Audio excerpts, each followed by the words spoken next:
I'm Bridget Stomberg. And I'm Lisa DeSimone. And this is Taxes for the Masses. Today's episode is on some tax legislation that is not likely to pass in 2023. Every year, there are some tax issues that constituents hope or expect Congress to address.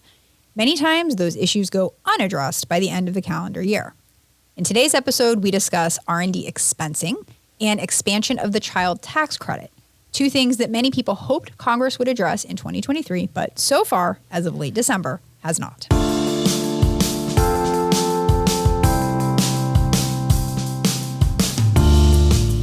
Hello, Lisa. Hello, B. I'm really excited about today's topic because to me, it exemplifies in so many ways why we created this podcast to begin with. All right, so you're going to have to refresh my memory about why we created this podcast to begin with. It's clearly not to hear ourselves talk out loud because I think we can all agree that is absolutely one of the worst things on the planet. It is. Okay, so refresher, we started the podcast so that we could stay up to date on tax issues. Yes. I mean, it was purely selfishly motivated. Okay, coming back to me now.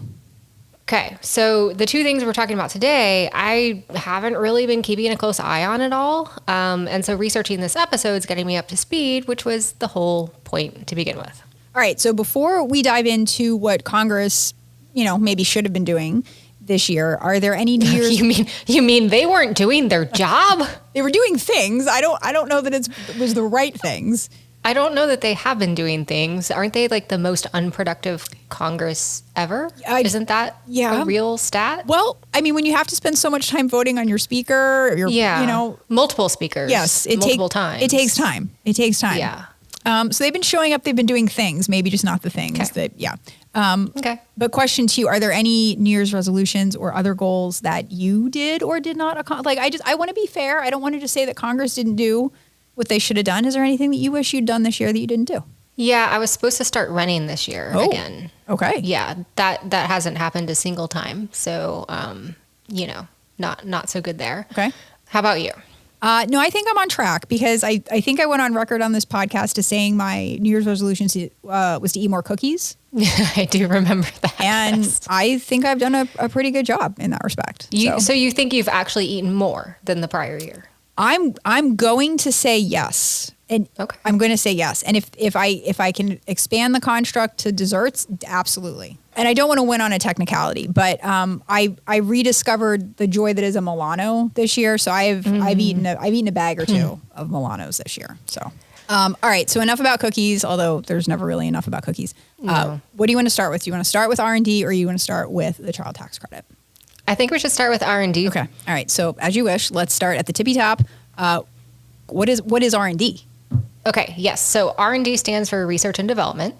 Some people in the tax world prefer to use R&E. And those people are wrong. I just want to say that. That stands for research and experimentation, and it is the language in the law. Don't care. So you're calling Congress wrong, which is, I'm not arguing with you. I'm just pointing out that fact. Okay. Either way, we're talking about the cost that a company incurs as part of its business to innovate, to create new things, to create new products or processes with the whole goal of driving growth through innovation. And as we've discussed on many episodes of this podcast, companies, at least when Congress is feeling generous, get deductions or they get to expense those costs of doing business that you just talked about. So you pay someone an hourly wage, you get a tax deduction for that. You pay rent for an office to locate your business, you get a tax deduction for that. Some people call these write-offs, Yes. tax write-offs. David Rose, absolutely. Yes. Okay. You purchase inventory, you get a tax deduction for that. So you do something that helps your business, typically you get a tax deduction for that. And until 2022, if a company incurred research and development expenditures, they got a deduction for that. Under what we call full expensing, companies were able to deduct or subtract from taxable income the full amount of any R&D investments made during the year. Easy peasy. Spend $1.5 million on R&D, deduct the $1.5 million, and that deduction gets you a $315,000 tax benefit immediately under the current rate of 21%. And I see no problems with that approach. Yeah, I don't either. But, you know, even if it ain't broke, Congress might tinker with it anyway and accomplish absolutely nothing. I would Point of this episode. exactly. I was going to say I think that's exactly what they did. They tinkered with it, and it's unclear what they accomplished. So in 2017, when Congress passed the Tax Cuts and Jobs Act, yes, we are still talking about the TCJA 6 years later, the bill had to be, quote, revenue neutral so that it could pass through what we call the reconciliation process. So Lisa, can you give us the Schoolhouse Rocks recap on the budget reconciliation process? I mean, I'm loving your reference to Schoolhouse Rock here, but I'm having trouble remembering how it goes. Can you help me out here? I see what you're trying to get me to do. And I'll do some spoken word. How's that? How about you do spoken word to music? No. She's laughing silently as she does.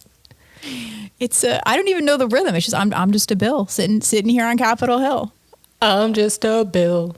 I'm only a Bill. Yes. That's my inner baritone. All right, so of course we're singing the I'm Just a Bill song from Schoolhouse Rock. What the song didn't mention is that after the House of Representatives votes on a bill and it goes to the Senate for a vote, a bill usually needs a 60-vote supermajority in order for it to pass. And that wasn't going to work for Republicans in 2017 because they only had 52 seats in the Senate. So they were quite a bit short. And this bill was going to pass on party lines. That was pretty clear. No Democrats were going to join them. Nope. So Congress had to pass the act as a reconciliation bill. And those bills can pass with a simple majority of 51 votes. So that sounds like a free lunch. What's the catch? Yeah, the catch is that reconciliation bills can't increase the federal deficit after a 10-year period. This is the so-called Byrd Rule, named after some old white dude named Byrd. Gotcha. So because the TCJA was offering a lot of tax cuts, which by Yes. definition would reduce tax revenue, Correct. and therefore increase the federal deficit, Even by their own calculations, Congress needed to include some tax changes in the act that would be revenue raisers. And one of the revenue raisers they included relates to, you guessed it, R&D investment. So Congress decided that starting in 2022, companies would no longer be able to fully expense their R&D as they had been for many, many years. Instead, companies now must capitalize, which means put an asset on their balance sheet, their tax balance sheet, for these expenditures and amortize them over 5 years. So we probably need an example here. yeah, that sounds good. So under current law that requires companies to capitalize and amortize R&D, if a company spends 1.5 million of that R&D that we talked about earlier in the current year, and we're going to keep this like kind of simplified and not go down into the weeds of how this law plays out, okay? So we're going to assume that they can deduct only a fifth of that amount for each year because they have to amortize it. They have to spread that expense out over the next 5 years. Yes. So what that means is instead of getting that 1.5 million deduction now and a $315,000 tax benefit now, they can only deduct 1/5 of the 1.5 million, so 300,000, and that only gets them a tax benefit each year of $62,000. So the trick here is that the total tax benefit is going to be the same in both scenarios. Right. After 5 years, you get the full amount, that full 1.5 deduction. It's just that you only get a fifth of that every year. And so you just explained in very simple terms why companies are upset about this, because I would rather eat 5 cookies today than 1 cookie a day for the next 5 days, which is essentially what this law is requiring companies to do with their R&D tax benefits. I mean, but if we're being honest, what you really want is to eat 5 cookies every day. Absolutely. But I digress. All right, so the problem with this approach of spreading things out is that delaying tax deductions disincentivize investments because of both inflation and the time value of money. Both of those things diminish the value of those tax benefits the further out you get into the future. And what that means is that it makes it less likely that an R&D project is going to be sufficiently profitable in expectation to get the green light. So one might imagine that reducing the tax benefits of an R&D investment might stifle economic growth and innovation. Yeah, it's not a leap to get there, and Congress seems to know this. Okay. But let's just put some numbers to it. So the Tax Foundation estimates that if we were to return to full R&D expensing soon in the near term, we could increase long-run GDP and GNP by about 0.1 percentage points, which equates to $27.5 billion annually using 2022 dollars as a benchmark. Okay. They also estimate that restoring full expensing would increase the wage rate as well by that 0.1 percentage point. And that all seems good. I mean, small maybe, but good. But you got to bear in mind that these benefits come at the cost of foregone tax revenues, right? If Yes. we're giving these handouts of lower taxes, then we don't have as much money to run the government. And that's estimated to be about $11 billion annually using dynamic modeling, which accounts for things like changes in taxpayer behavior in response to changes in tax laws. Absolutely. So some net benefits there, but not huge, not solving the deficit Yeah. problem by any stretch. No. Another potential problem with this capitalize and amortize approach, which many people have recognized and pointed out, is that other countries tend to be more generous with their R&D tax benefits. So according to the Tax Foundation, no other developed country requires amortization of R&D expense. And that's problematic because you typically get the tax benefits for where the R&D is done. So if other countries are going to give more R&D benefits than the U.S., we might actually see some of that innovation leave the U.S. And I don't think that's what anybody wants right now. Yeah. Now, to be fair, it's not like R&D deductions are the only way to save taxes in the U.S. There are other tax incentives in the U.S. for R&D. Yep. Most notably, we've got research and development tax credits. And I say two, I said credits with an S. Our listeners might recall that credits are beneficial because they reduce the amount of tax you owe dollar for dollar. So it's not a deduction where you have to multiply it by that 21% rate to figure out your tax benefit. A dollar of credit gives you a dollar of benefit. The bigger point is that R&D incentives still do exist, just not for every firm conducting R&D, because they may not qualify. Yeah. So there can be some incremental cost, complexity, uncertainty, et cetera, not to mention potential audit risk Yeah. associated with the R&D credits that aren't really an issue, or at least aren't as large of an issue for the deduction. Absolutely. So this might be a provision that is disproportionately disadvantaging smaller businesses, businesses that don't want to deal with the complexity of claiming a credit, or businesses that might not be aware of or qualify for one of the credits.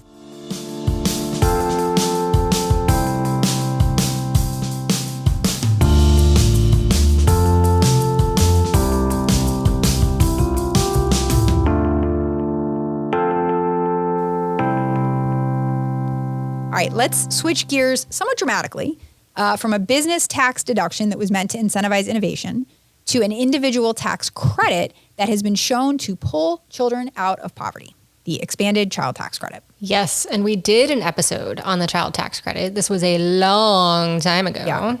So let's do a quick recap of the child tax credit. Love it.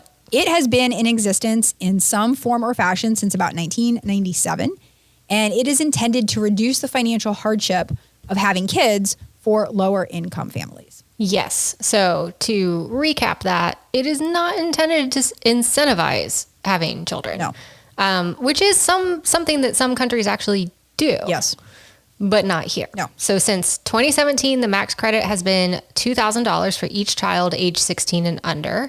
Part of the credit is refundable, which is just a fancy way of saying that parents can get cash from the government even if they don't have an income tax liability. Yep. Parents have to have at least $2,500 of income to be eligible for the credit, and parents with income over $400,000 lose $50 of credit for each $1,000 their income is over that limit. So those of you trying to do the mental math, that means parents making over $440,000 are fully phased out. They don't get a dime. Now, the American Rescue Plan, which was passed during the COVID pandemic, made some modifications to the credit. First, it made the credit fully refundable. Okay. Second, the amount of the credit increased to a maximum of between $3,000 and $3,600 per child, depending on the child's age. That was a big change. Third, there were no income requirements to qualify for the credit. So even if you didn't have any earned income, you could get the credit. Okay.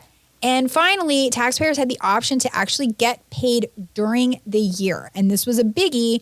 And the goal was to get the money into the hands of households more immediately and not make them wait to file their tax return in April to get all of this cash at once. Yeah. And by many accounts, these changes were effective. According to the Brookings Institute, which cites U.S. Census data, child poverty, which we can acknowledge, there's a line that we draw where a kid is, quote unquote, in poverty versus not. And that's an arbitrary line. It is. But we got to draw the line somewhere. And using the current line, child poverty fell to its lowest level ever in 2021 to only 5.2% in the U.S. And the census data showed that children from all racial and ethnic minority groups experienced lower rates of poverty as a result of the American Rescue Plan's expansion to this child tax credit. And there's actually some academic research by people we know, which is always fun. It is fun. So Lori et al., it's a group of 4 researchers from UC Irvine. They use pretty cool banking data and find that these child tax credit recipients increase their spending on necessities like groceries, education, and healthcare. Mm-hmm. They also pay off debt and incur fewer overdraft fees, which are also good things. All good things indeed, yes. Unfortunately, these provisions expired in 2021. And what's more, the child tax credit provisions from the Tax Cuts and Jobs Act are set to expire in 2025.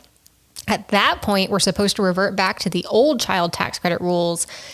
And, these rules are not as generous. They are not. So if we don't do anything, if Congress doesn't act at all, then after 2025, the maximum credit is going to be cut in half. It's going to go down to only $1,000 per child, age 16 and under. And the credit's going to phase in at incomes over $3,000. So you're going to have to earn even more as working parents to get the credit at all. Mm-hmm. It's also going to start to phase out much more quickly once a parent's income exceeds $110,000 versus the $400,000 where we are now. So that's a pretty big difference. Mm-hmm. So why did Congress not act to retain, or they haven't acted so far, to retain the favorable provisions of the American Rescue Plan's version of the child tax credit that pulled an estimated 2.9 million children out of poverty? Oh, yeah, that's a lot of people. It is. So why aren't we doing this? Well, for one reason, it's expensive. So, yeah, spoiler alert, it's expensive to feed and clothe children. You heard that first here. Right? This is my hot parenting take for the, yes. for the month of December. Kids are expensive. The current iteration of the child tax credit costs an estimated $120 billion annually. And the expanded credit under the American Rescue Plan cost almost double that, $220 billion. In contrast, the provisions set to kick back in after 2025 are going to reduce that cost to about $62 billion annually. And let's just face it, we have a budget problem. We do. With this, it's actually about more than just the cost. Okay. So as we have been running through this, you'll notice that there are many, many nuances to this credit, right? How much is it? What's the maximum amount? What's the income threshold? What's the phase out amount? So there are many dials that can be turned in designing this credit. And unfortunately, getting our lawmakers to all agree on what all those dials should be set to is, what's the word I'm looking for? Impossible. Yeah, I think that is the appropriate term. Yes. Mm-hmm. There are at least 4 proposals related to the child tax credit in existence, and they all vary quite a bit in terms of the maximum amounts, the phase-ins, all the things, all the dials that you were just talking about. For example, Senator Mitt Romney is proposing a $4,200 maximum credit for children under 6, which is generous, but the credit wouldn't phase in fully until a family earns at least $10,000. A family earning only $5,000 would receive only 50% of the maximum credit. Got it. Then we've got a proposal by the Brookings Institution's Hamilton Project that would retain the maximum credit of $3,600 for children under 6 and begin to phase out for incomes over $110,000. So they've got a lower phase out than Mitt Romney's plan does. That proposal would phase in at 30% beginning with the first dollar of income earned. So even if you only had a very small amount of income, you could get some credit. Okay. And one thing I think is cool is that it would also index the maximum amount of the credit to inflation each year, which not all proposals do. Interesting. It makes sense. Yes. Costs go up over time. However, that also means that the cost of the program to the government goes up over time. You alluded to it a little bit, but, it does seem that work or income requirements are, I'm going to say, a sticking point, a potential sticking point for any sort of agreement in Congress right now. It does seem like that, and we've heard some people from public accounting firms talk about it, and this does seem to be the sticking point. If the credit phases in immediately, as it did under the American Rescue Plan, that means families can benefit even if they don't work, even if they have no earned income. And as the phase-in income level increases, that means fewer families will qualify. And those that don't qualify are arguably the ones most in need because, they don't have any income. Yeah, and so we were wondering what the research tells us about, the right design here. There's a study by Corinth, Myers, Stadnicki, and Wu that estimates that removing the work requirement associated with the child tax credit would lead to an estimated 1.5 million workers to exit the labor force. That is 2.6% of all working parents. Yes. If that were to happen, then instead of the expanded credit reducing child poverty by 34%, it would reduce it by only 22% because now you have a bunch of parents not working. Yep. And not earning. Now, however, the study we mentioned earlier out of UC Irvine estimates that recipients of the expanded child tax credit monthly payments under the American Rescue Plan don't significantly leave the workforce at a different rate. Okay, good. I thought I remembered that from that study. So, yeah. So, in a nutshell, the evidence is mixed. Yeah. Classic case, right? We've got two different sets of researchers using two pretty different methodologies to figure out what might happen, and they're coming up with different results. And different settings. I mean, the American Rescue Plan was during a pandemic and there were a lot of things going on, but kind of nice to know that it's not necessarily the case that people are just going to give up on working because, working gives you money that helps pay the bills. And I'm glad you raised that point because the 2022 Consumer Spending Survey from the Bureau of Labor Statistics reports that the average household with 2.4 adults and 0.6 children, so not even a full child, spends $9,300 a year on food alone. Now that's averaged across all households. If we look at households with income below $15,000, they still spend over $5,000 a year on food, and that's with less than one child. So it's not totally clear to me how getting a $3,000 credit from the government is going to be like, oh yeah, I'm on Easy Street now. I can just quit my job. Okay, I want to go back to a point that you've made a couple of times here, which is how does one get less than one child? Because that is parenting I might be able to get behind. Statistics, man. Statistics. Damn it.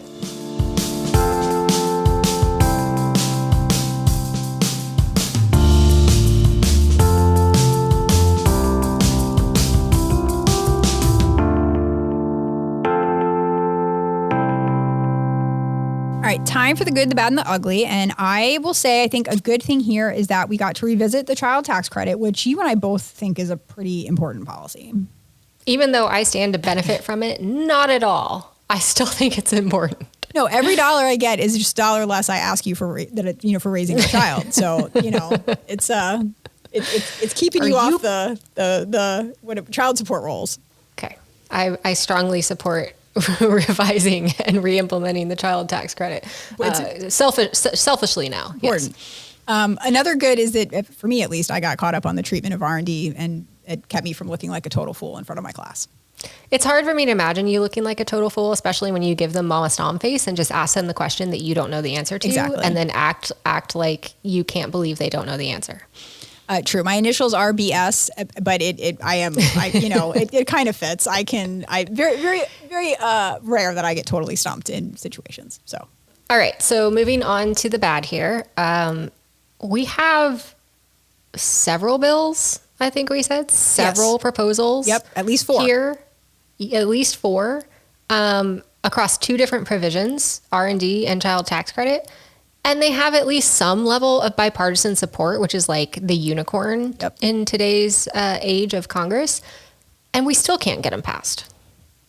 What gives? Yeah, so we're just going to go right to the ugly, which is politics, right? So, yes, we can all agree, seemingly, that having 3 million kids in poverty is not a great answer. And we know of a policy tool that can help get them out of poverty, but we can't agree on the details to make it happen, or we're more interested in furthering our own pet projects or appeasing our base than actually addressing the issue at hand. And on that note of, furthering selfish projects and just appeasing our base, that's how we got to where we are with the R&D expensing. Excellent point. Because we couldn't pass the Tax Cuts and Jobs Act without making it revenue neutral. And so we had to find revenue raisers somewhere. It's not that changing this was like quote unquote good policy. Right. It's not like this was data driven and there are studies saying that we should spread this benefit out over time. No, it's that we couldn't get the Democrats and independents on board with other provisions. And so they had to pay for it themselves. And this is what they came up with. You're absolutely right. And oftentimes my students will ask me, like, why is that rule there? What happened? And the Yeah. place that you can typically go to find that is the House committee report, right? So Okay. the bill originates in the House, and the House usually explains the provisions. So you and I have research around another part of the Tax Cuts and Jobs Act where Congress limited the deductibility of executive compensation. There's a whole paragraph about why they felt they needed to do that and like the motivation and the rationale. When you go look up this, there's nothing there. Like there's not that paragraph like of rationale for change literally doesn't exist. I'm not surprised.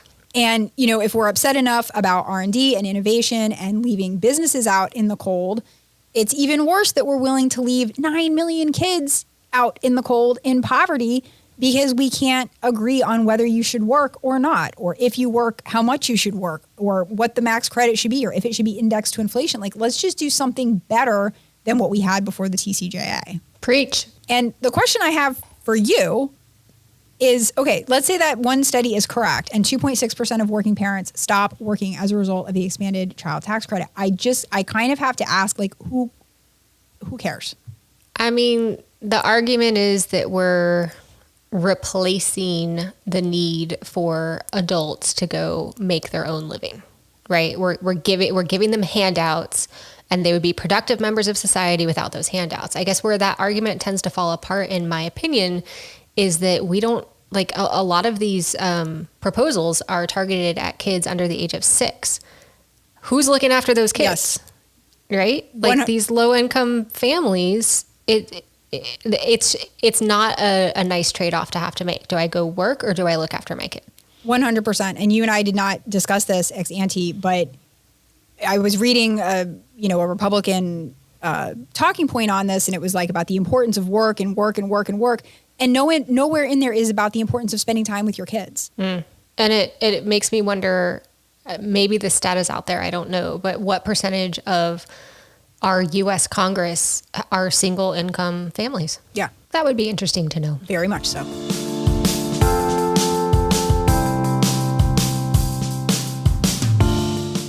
Well, that's all we have time for today. Be sure to join us for more tax nerdery on future episodes of Taxes for the Masses.